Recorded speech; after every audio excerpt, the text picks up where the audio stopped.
Welcome to this tutorial where I'm going to show you the land surface temperature map I just built. Since 1984, NASA and USGS Landsat satellites have been passing over the world, capturing snapshot satellite images of every single part of the world about every 2 weeks, every couple of weeks.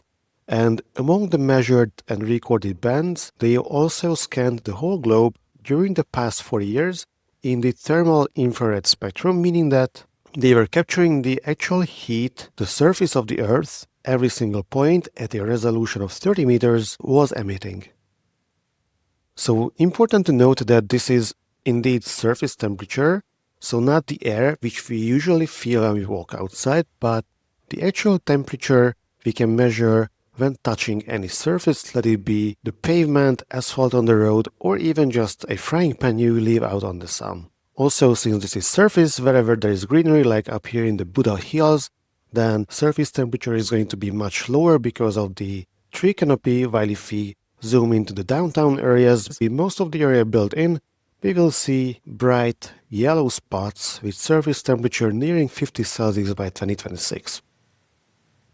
In this visualization, I have a couple of different options to play with. First of all, the target area. We have Budapest, the capital of Hungary, Paks, which city hosts the nuclear power plant of the country, which was recently facing a critical situation due to the extreme low level of the river Danube flowing right here, which is serving as the cooling water source of the power plant. And then there is a lake called Velence, which has been drying up in the past few years, and by this year it became critically shallow and warm, threatening the entire lake ecosystem to collapse.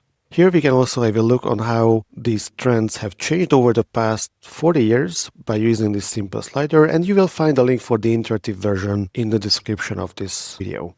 So here you can see that in 1984 and from 1984 to all the way to the early 2000s, it seems to increase just slightly. But then the past 20 years, and especially the last few years, and by 2026 clearly reaching a top, it has become increasingly warm. Here you might see some dark patches, which are pixel level data errors, and sometimes we also have larger, mostly cloud-related data errors. So here we are also facing the typical trade-off of having a global data source covering the whole world at the same time and having high-quality local data. Nevertheless, this is probably the best we can have at this point. Here you can also see how many scenes were aggregated, which means that every year I was taking a period of about 2 months from the middle of June to the middle of August, collected all useful satellite scenes, and then on the level of pixels I took their medians.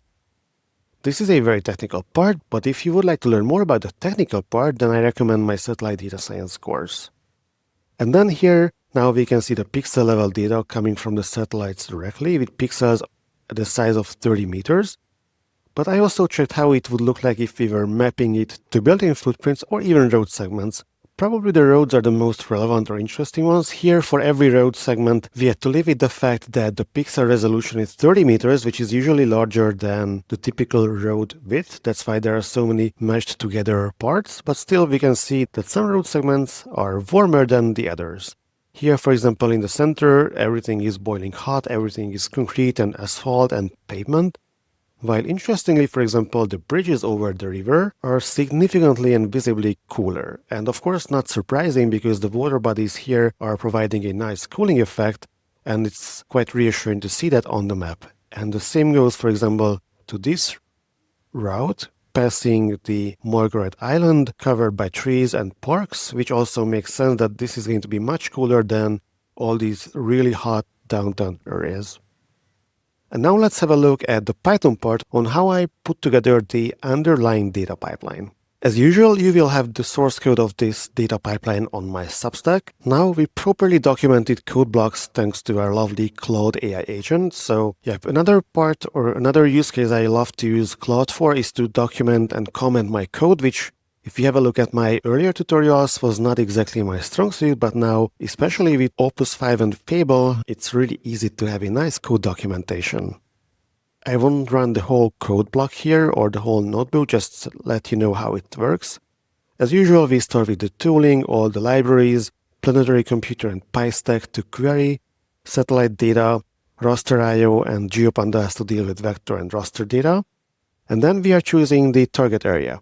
Here I had 3 cities, 3 locations, the capital and the power plant city Paks and Velence, the lake. But here you can change it whatever way you wish. Also, this notebook is a sample for a selected year and a selected target area. Here you will need to specify the local CRS. We are using OpenStreetMap and OSMNX to get the actual polygon boundaries.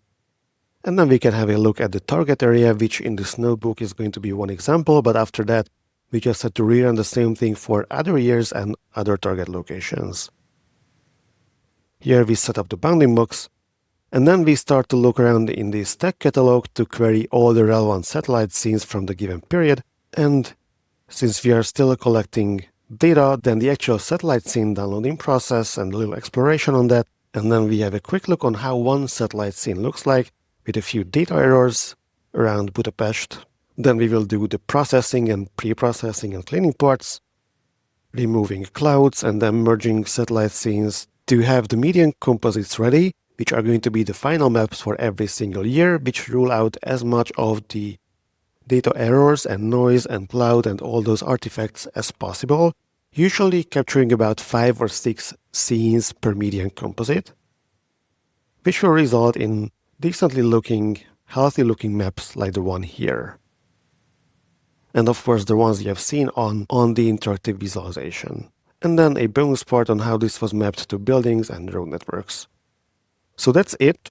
If you try it and run the workflow, especially if you do it on any other location than the ones I covered here, let me know. I would love to see your results. Thank you for following and see you soon again.